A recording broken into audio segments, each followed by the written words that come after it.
Hello and welcome to Beyond the Ordinary. This particular episode is my recommendations of various authors, and I am going to be starting with some of the older authors, and then I'm going to go to the popular authors, then I'm going to go to the urban fantasy series that I like, then I'm going to go to less well-known authors, finishing up with the least well-known authors. So if you want to be looking at a particular bunch of writers, that might help you. So we're going to start off with the granddaddy of fantasy fiction, which is Lord of the Rings and J.R.R. Tolkien. And the reason why it's granddaddy is because Tolkien invested more time and effort into his stories than any other author. His background as far as the linguistics, the mythology, etc. is incredibly deep, and because of that it gives you a certain richness to the story which you're not going to get in any other author unless they are prepared to put that amount of time into a book. And most authors don't have that much time to put into a book, and also don't have the background knowledge. So Tolkien is pretty much going to be always up there as one of the best fantasy books ever. Saying which, there are plenty of imitators, and one of the better imitators is Terry Brooks with his Shannara series. I think the first three books are okay to read, and gradually he's got a little bit more difficult for me to read, as he seems to want to finish every chapter on a cliffhanger now, which is, to me, a good way of annoying me as a reader, but there we go. Other older authors who it's worth reading if you want to have a background of fantasy writing, understanding where a lot of authors are coming from, are people like Ursula Le Guin with her Wizard of Earthsea trilogy. I know it's a quartet of books, but we don't like to mention Tahana. And then there's Jack Vance, particularly his Dying Earth series. 4 books, 2 of which are connected and the other 2 less so. But also his Lioness series, which most people won't have read. And another good background author is the Witchworld series by Andre Norton. All of these were writing quite some time ago, and so that what they've written has got into the psyche of fantasy writers now, even if they've never read any of them before. And also, I suppose I could mention at this point, Catherine Kerr and her Devery series, which is all based on Celtic mythology. It's about 15 books in that series, and they're interesting. I enjoyed them, but they're less popular now. So let's look at some of the popular authors of modern fantasy. I guess we have to mention right at the start, the 2 most popular authors as far as book sales are concerned, and they are J.K. Rowling and Terry Pratchett. Very, very different authors. J.K. Rowling did something really good in that she got a lot of people reading fantasy, including a lot of people who wouldn't read anything else. But on the other hand, she was not particularly brilliant at keeping consistency within her stories, so developed a lot of plot holes, and her series transmuting between the first and the last books from a young adult series at best to very much an adult series by the end of it, and probably not suitable for kids by the last books. I don't think she is anywhere near the best author for writing a series of books about children in a magic school, and I will mention an author later on who I find a better author. But she was brilliant at grabbing imagination of people who weren't used to the series and the style of fantasy. And that's reflected in an awful lot of book sales. So you can't knock that. no matter you may wish to knock various other things about J.K. Rowling. Terry Pratchett, on the other hand, is the second biggest fantasy seller of all time. Third after Tolkien and Rowling, is a humorist. So a lot of people might read the first two books and not particularly enjoy those two books and think that's how most of the books in his series, Discworld series, are. But that's not true. I think he took those two books and probably another 2 or 3 books further on before he started to settle into a style. And once he got to a few books in, his style had pretty much settled down. It was a lot better. So where you, in like Fantastic, Colour of Magic, it's very quick, cheap jokes on the fantasy.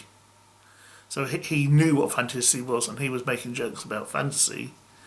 By the time you get to something like Masquerade, it's satiring the whole of the opera world and even the comic opera world and the light opera world and things like that. And then when you get to something like making money, you're satirising the whole of the banking system. So there is a lot more depth to his books as they go further on, and there's a lot of hidden jokes as well. Stuff that you probably won't get on the first read.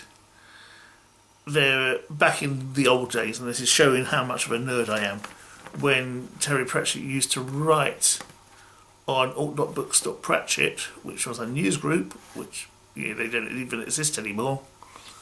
There would be whole threads about the hidden things within his books.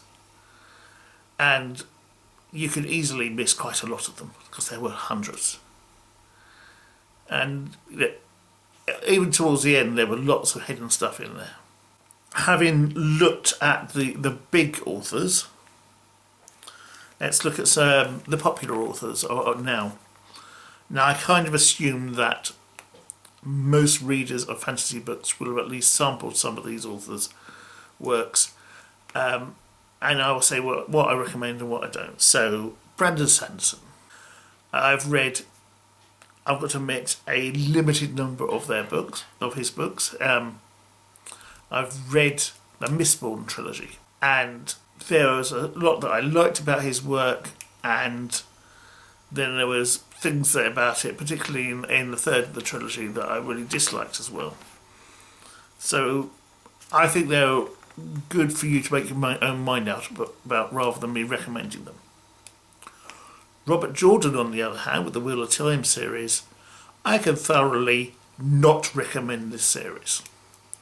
I was lent, I don't know, the first 6 or 7 books of them by somebody, and I got to about 4th or 5th book and realised that I'd read a whole book and nothing had happened as far as the plot was concerned. I thought, why am I wasting my time with this series? So I would heartily say don't bother with Robert Jordan. George R.R. Martin, incredibly popular Game of Thrones. I read the first book. I didn't like the nastiness within the books. Other people's views on books vary from mine, and you're welcome to vary from mine. If you enjoy somebody who drops a kid from a tower, is happy with incest and all sorts of things like that, that's you. It's not me.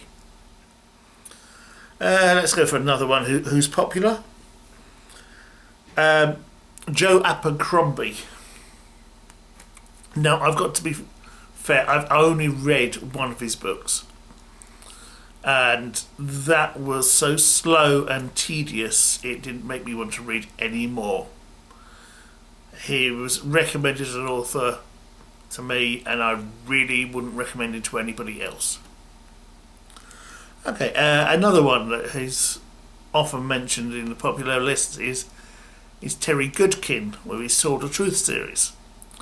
Now, there are really nice aspects of these books, and there's some really boring parts later on in the series, And there is a whole philosophy that people don't like about Terry Goodkin, but I think at least the first few books, especially if you don't mind the hero being tortured, are not too bad. Quite readable.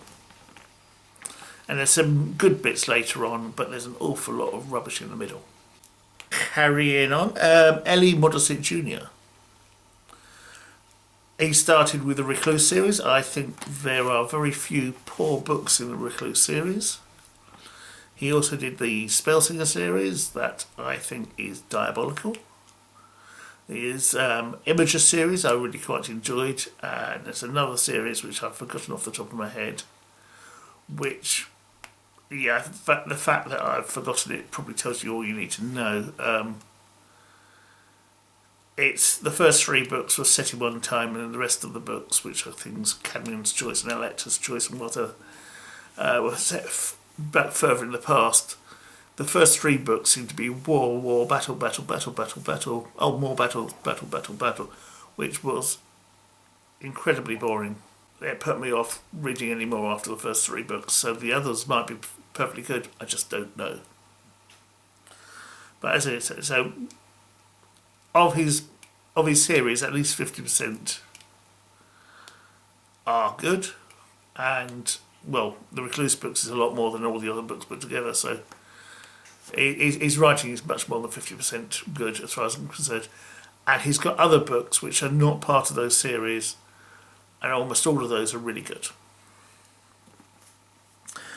And there's Patrick Rothfuss, who has written 2 books, and I think they're really, really well written.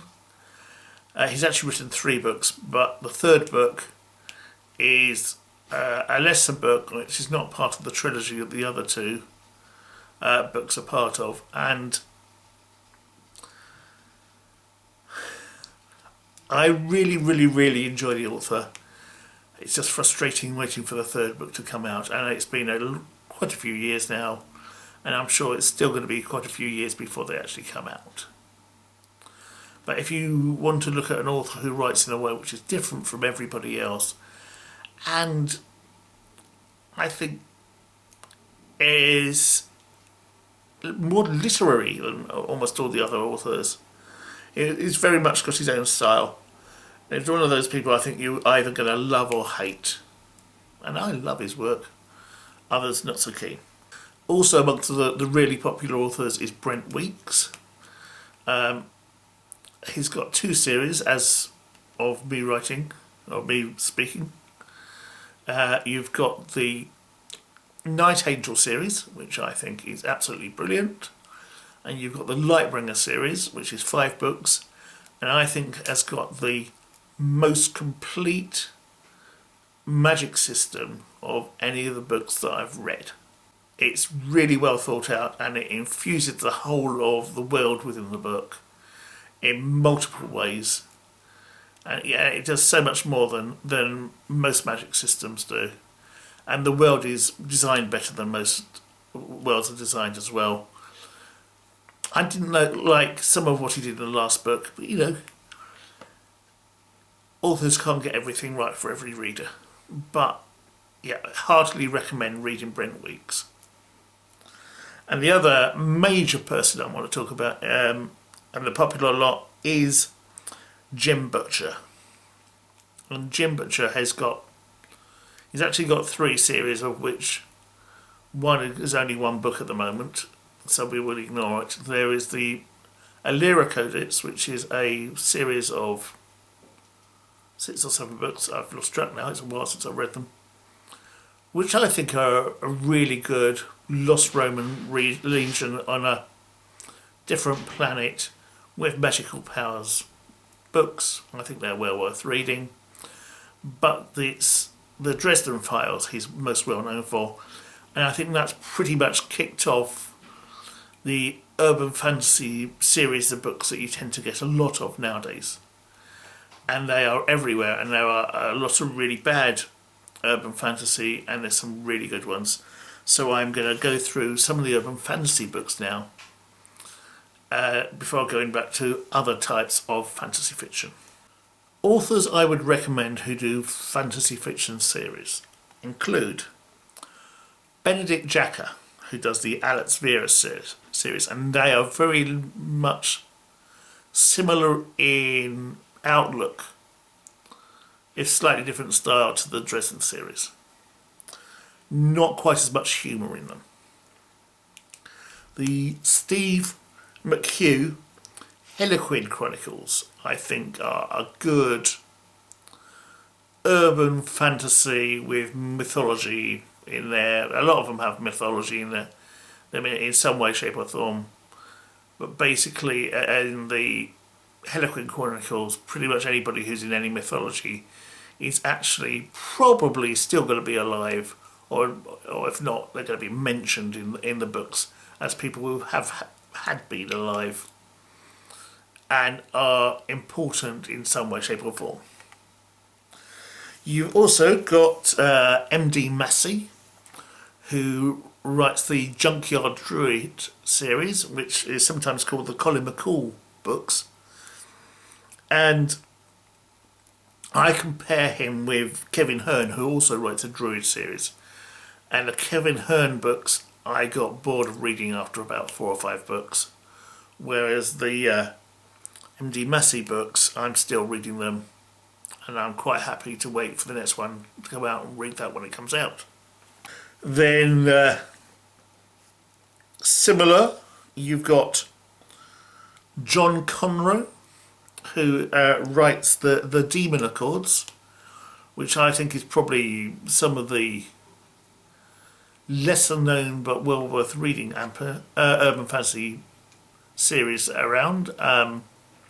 I really like it.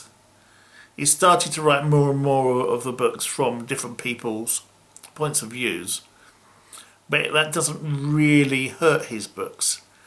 Unlike some of the authors, and I'll mention a couple in a minute, he started writing from different people's point of views quite early in his series. Well, 6 books into his series or 7 books into his series. And the first point of view he had, other than the main protagonists, worked really well and helped the series. So I don't mind him switching viewpoints as much. Other people, I mind a lot, and it ruins the series for me.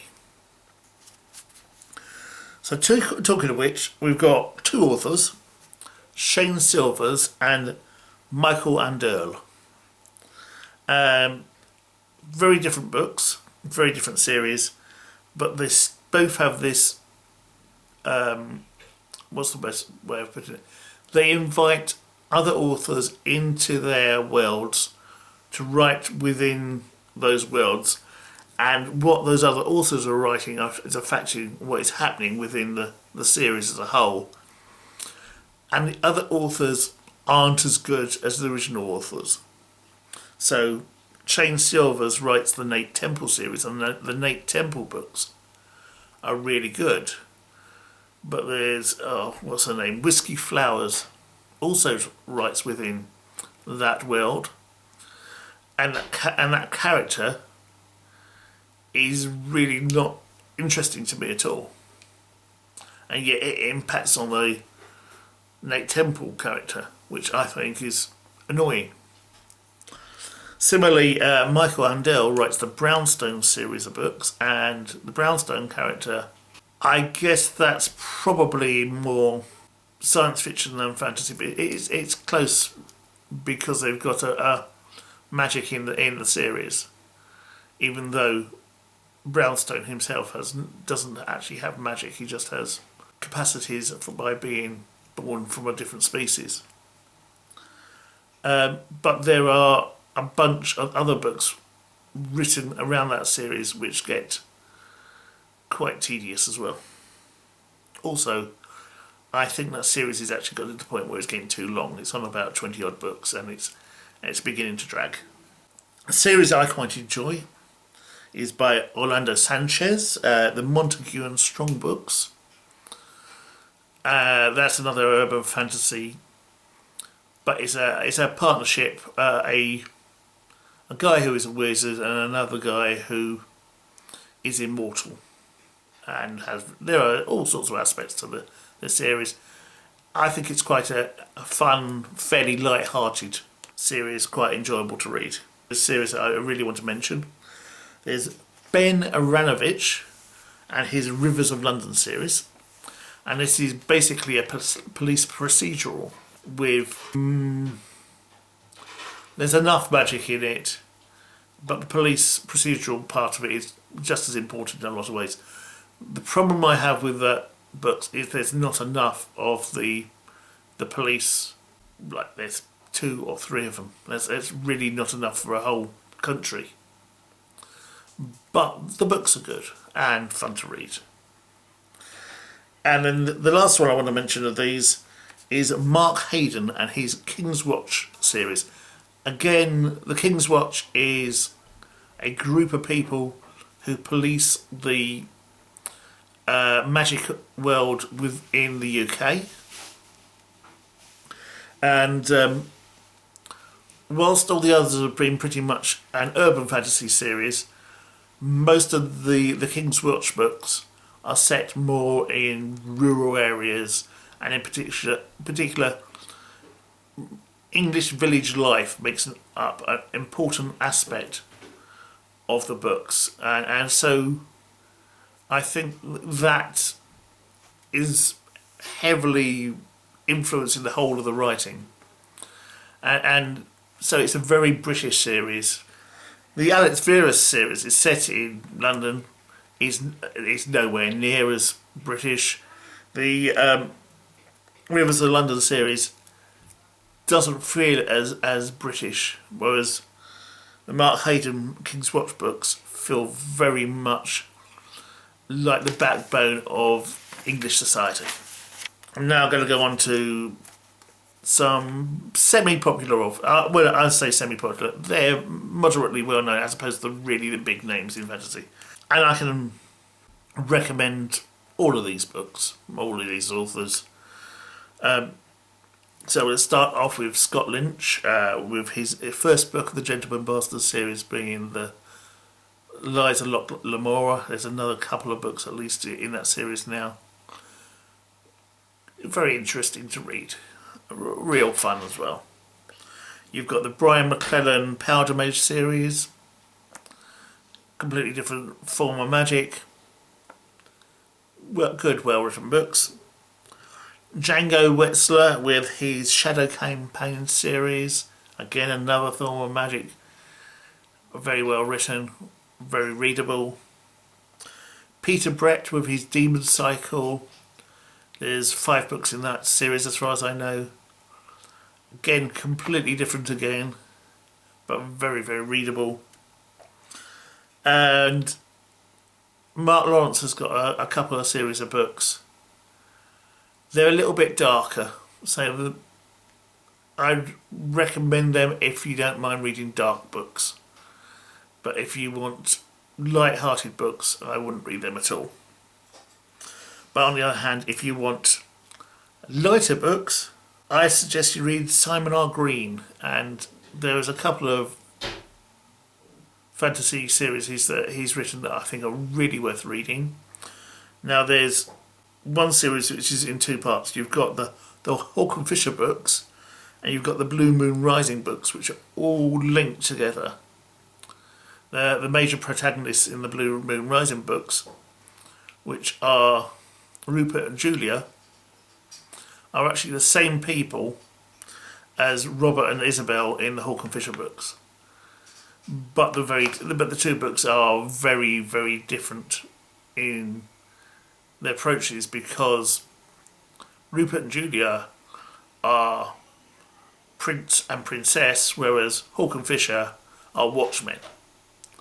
Brutal, get the job done watchmen, very honest. Definitely worth reading all of those books though. And the other series that I really like of his, that I think is well worth reading as a fantasy series, is where is it written? Nightside series, which is very light-hearted, good fun, and very modern in tone. Following on from it, I've got a list of authors which are probably lesser well known, but still moderately popular, who I would recommend people read. This is a lot of books if you were to read all these books. There's already a lot of authors and a lot of books, but I'm now getting into ones who've written a very large amount of books.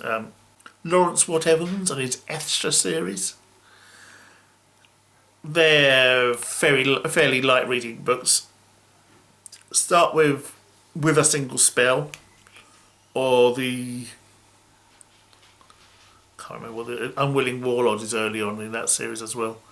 They're both really good read-alone books, but the whole all of his books are read-alone books, but they all kind of fit together.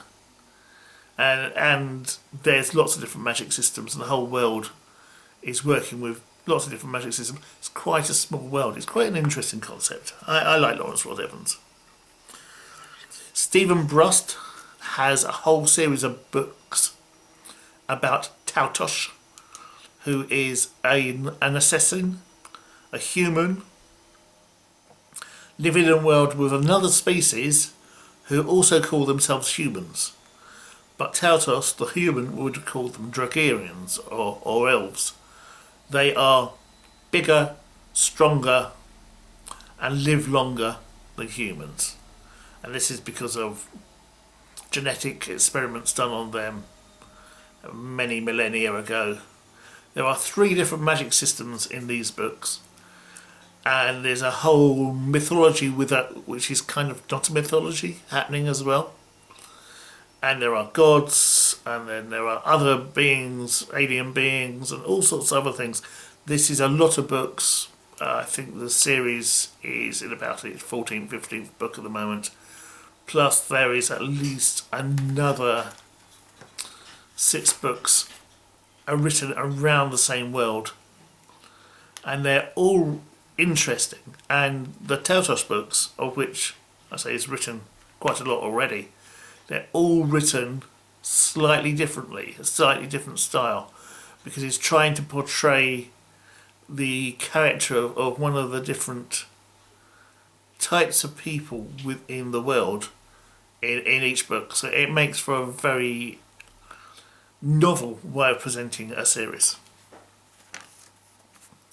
So my next recommendation is Christopher Nuttall and his Schooled in Magic series, which is about a girl called Emily, who's American, gets transported from the US onto another planet and is put in a school for magical children and has to get used to the planet, the school, and everything else around her. And I think this is done in much better depth and with much more consistency, with better characterizations and better plots than J.K. Rowling did, but it's nowhere near as popular. But for me, it's a very well written series. It's into about 17 books now, so Emily has left school and is now an apprentice. And there have been books written when she's during her holidays and things like that, so that it's not just about being at the school, and you gradually learn more and more about the world and how the impact of having somebody from a different planet is affecting the world as well. And that's one of the aspects which is really well thought out. So if somebody introduces, for example, arithmetic from our world into a system which has basically been using a number system similar to the Romans, it means that the whole of the accountancy guild is thrown into turmoil and basically destroyed. And that has effects. That has effects both good and bad on Emily and on the world. Next author, Glyn Stewart. Now he's got a series called Starship's Mage, which is very much on the science fantasy side of fantasy, in much the same way that Star Wars is science fantasy, in that most of it is set in a kind of futuristic world, but there are magical powers. In this case, mage powers, and they allow ships to travel multiple light years at a time. And without the mages, there is no transport. And how that affects the different worlds and the different societies is quite important. So the Starship's Mage series, really good reading. Another author I really enjoy is P.S. Power. They have written many, many different series of books. I started off with the Young Ancients, and in the first few books of that series, there is one protagonist who is the main part of the books, and I really enjoyed them. But when P.S. Power decided to write books from other people's points of views, I didn't enjoy that as much. So I stopped reading that particular series, but they have written lots of other series, and a lot of them are very good. I don't think there's really a bad series that they've written, and that's quite a lot of books. Okay, who else? D.K. Holmberg, Elemental Academy series, is another one of a person with powers at a school for magic, but it's very different again. I don't think it's as good as Christopher Nuttall, but it is something to read if you've read everything else that I've recommended. I have no idea how much people read. I read lots. Okay, another person I'd recommend is Terry Mancour and his Spellmonger series, which is a world where you've got humans, you've got elves, you've got other beings and other powers, and there's baddies who are various ones. You've got bad elves, you've got goblins, you've got all sorts of things happening, and the disruption in society that this all brings is what makes this interesting. You have a person who starts off and you don't think of them as being particularly significant, and they end up becoming more and more significant as the books progress, which is what you want in a fantasy series, I think. There are a few other books that I read when people come up, but they tend to be lighter works.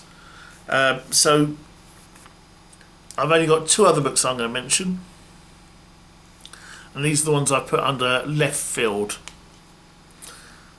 I've only read one book by Neil Stephenson, and that is Anathem, which is basically a story about philosophies, but there are some fantasy elements in it, and I think it was a fascinating read.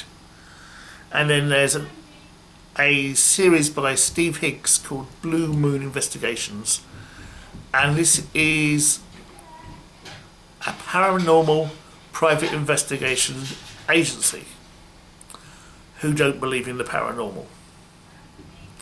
And so you could call it urban fantasy, but it's not fantasy, it's just urban. But it is a good read, and there are proving that paranormal isn't true is just as interesting in fantasy as proving it is true. So I will include in the description a list of all these authors and the series that I recommend, and that's been quite a long description. Take from this recommendation list what you want from it. It's not a complete list of the books I read. There are a lot of books I read which are absolutely rubbish. There's a lot of books I read that are not fantasy fiction. There's a lot of science fiction, for example, which I would be doing another recommendation list about. And then there's also books that I left out because they are too light or too rubbish. For example, Jan Stuyvesant's Valen's Legacy, a series of I don't know how many books, but the main protagonist is a human who we're lion, I suppose you could say, and therefore he's got a harem, and I'd leave out anything to do with harem stories from reviews. I leave out all the lit RPG books because there's so many of them, and most of them are pretty dire. But I read them, well, read quite a few of them. And there's lots of other pretty poor books that I will be reviewing. There's 2 books that I've already read and done a review for at the time of publishing this. That's already out there. There will be many more books that I will be reviewing. Some of them I will recommend. They might be authors that I haven't already mentioned here. Hope you enjoyed this. Hope it's been useful. Thank you for watching. Bye for now.